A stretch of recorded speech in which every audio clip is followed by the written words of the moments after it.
আল্লাহ আমার আরো চার করে দিতা হোক সুবহানাল্লাহ।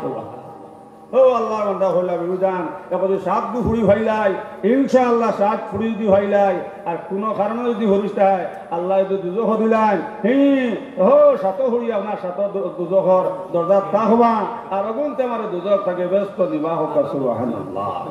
এর লাগে আমার বুজুর্গ হনার বাই হল বেটিন তরে আপনারা মায়া করিও ফুড়িন ভাইলে আপনারা মন বেজার করিও না। আমার বুজুর্গ হনার বাই হল নবীদে ফরমাইছন আপনার ফুড়িন নবীদে ফরমাইছন যে বেটির গরু আসন কথা বেটি না নিয়ে আপনার হাসরাইতায় কথা বেটিন বরকতি হোক সুবহানাল্লাহ। আল্লাহর বান্দা গেলা আপনার ফুয়ার বিয়া এরে যেমনি আল্লাহর বান্দা হুল্লাহ আপনার বিচারার আপনার ছয় ফুড়ি আল্লাহর বান্দা ওটা এখন লা হাওলা ওয়ালা কুওয়াতা ইল্লা বিল্লাহ। বাবা ইটা বিষ আমি হাসাইতাম না, জমিনে হইতো না, মাত পূজা কাছে নেশাব হল। কিন্তু মুরুখ হইতো যে মুরগি আপনার বেশি ডিম দেয় ও মুরগির দরকার, আর বেটি আনতে সময় আপনার কম হুরুতালা বেটি হইতো।